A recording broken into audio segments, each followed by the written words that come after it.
4,000, 15, and 3.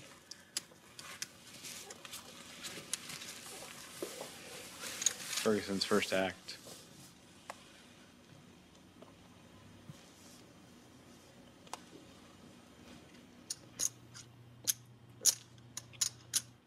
He calls the 30,000. Interesting.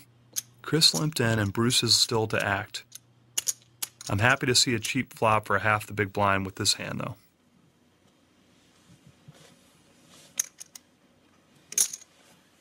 Bill calls. Okay, let's see a flop. Bruce calls. Peggy puts up the first 3 cards. 9, 4, 4 with 2 hearts. Remember, first to the pot wins? This is a great flop for me to bluff at. I'm being selective. Phil bets 100,000. And I'm being aggressive. Because this flop has 2 hearts, Chris and Bruce would expect me to make a bet of this size if I had a 9 or a 4. Remember what I said about board texture? In this case, my opponents know that I got to see the flop cheaply, so it's plausible to them that I'm holding some low cards that connected with the board. This is a great spot to launch a bluff at the pot by being first to bet. Yeah, what a big fish. Bruce passes. All right, 1 down, 1 to go.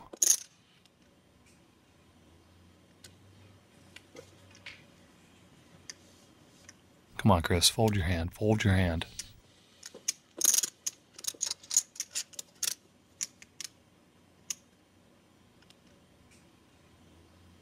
If Chris raises me, I'm finished with this hand.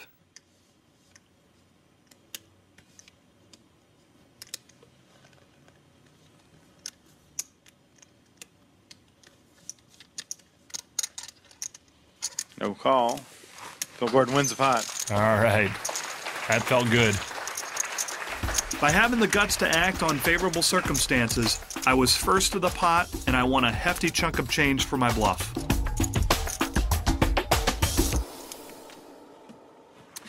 Phil Gordon first to act. I folded king-queen earlier, but now that we're down to 3 players, this hand is not as easily dominated. Raise.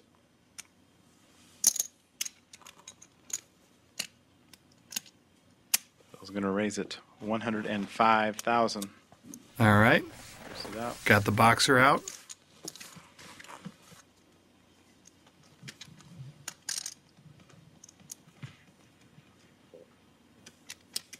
Come on, Chris, just let me have it.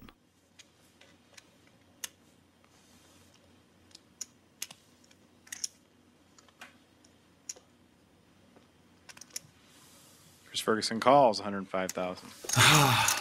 Chris called a large raise out of position. He's definitely got a good hand. I'm putting him on 2 high cards himself, or a pocket pair, jacks or lower. Flop is Jack 10-6. Great flop for me. Open-ended straight draw, flush draw, 2 overcards to the board. Unless Chris has 2 pair or a set, my hand is looking very good.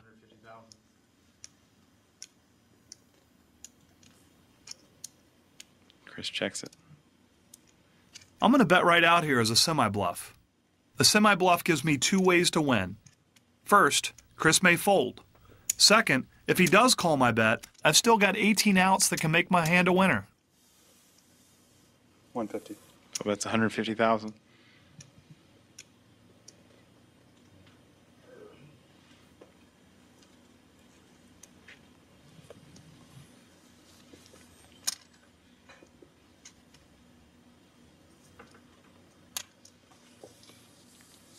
Chris Ferguson moves all in. No. He check raised me again? I don't think Chris is bluffing here because he knows I'd probably call based on the pot odds and the size of my stack. Because he thinks I'm going to call, does that mean I should fold? If I fold, I'll have about 10 big blinds and will be stuck in short stack mode. If I call and lose, I'll only have 2 big blinds worth of chips. It's time to think. Do I want to bring this hand to war?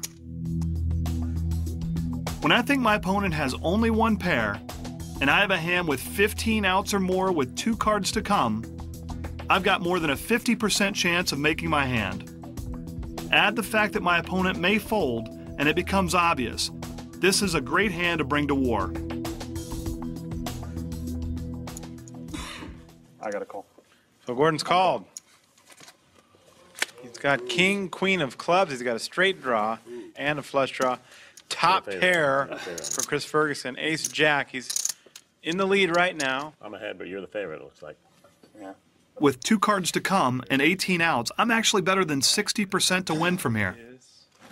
Another jack for Chris Ferguson. He has 3 jacks. I've still got a 22% chance to win. If I'm going down swinging. River card's a 9. Yes. A 9, and Phil Gordon has eliminated Chris Ferguson on the river.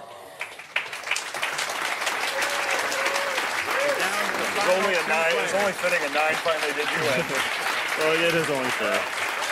Chris won the championship of the world in 2000 with a 9 on the river. Chris made the right play, but he got the wrong result. That's something that all pros know is a part of the game. It's nice when you make the right play and get the right result. My semi-bluff was the right play because it gave me 2 ways to win. Chris might have folded, but when he didn't and moved all in, I still had a chance to win with my king-queen suited. Luckily for me, the semi-bluff got me the right result. Can't say I'm going to miss seeing Chris at the table. He's taken home $265,000, which is not a bad day at the office. Sure, Bruce is leading, and yes, the blinds have gone up again, but I've got enough chips to play some solid poker, and I definitely like my chances here. 5, 20, and 40. Heads up action. There's the money. Come to Papa. 20,000 more for Phil to call.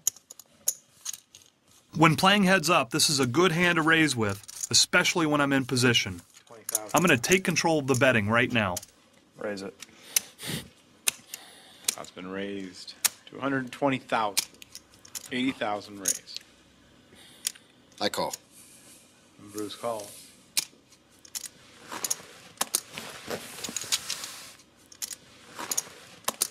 No idea what he has.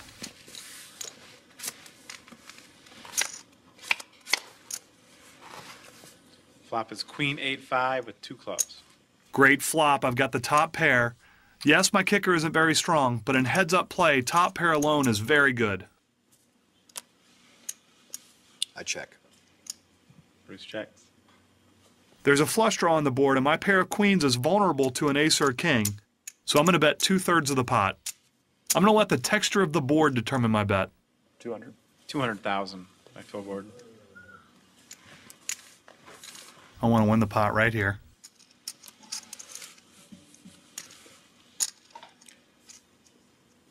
I call. Uh-oh. Bruce calls. The hell is he doing? An ace of spades on the turn. Ah, that ace is not what I wanted to see. Ace queen 8-5 on the board. 2 spades, 2 clubs.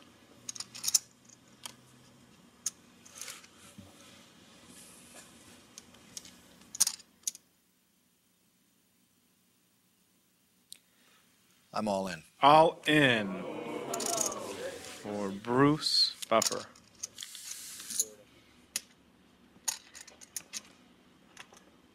I want to puke. Ah, man. At this point, I can really only beat a bluff. My instincts are telling me that I'm beat. For Bruce to push all in here, I think he's got to have something that beats me, either an ace, a set, or 2 pair of some sort. Got to do a review. I raised before the flop and Bruce called. He checked the flop, I bet, and he called.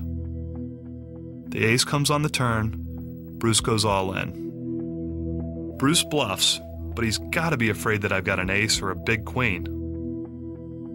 Here's the bottom line. Do I call and take the chance of going broke with middle pair weak kicker? Or do I fold right now and live to fight another battle with a chip stack of 25 big blinds against an opponent I'm confident I can outplay?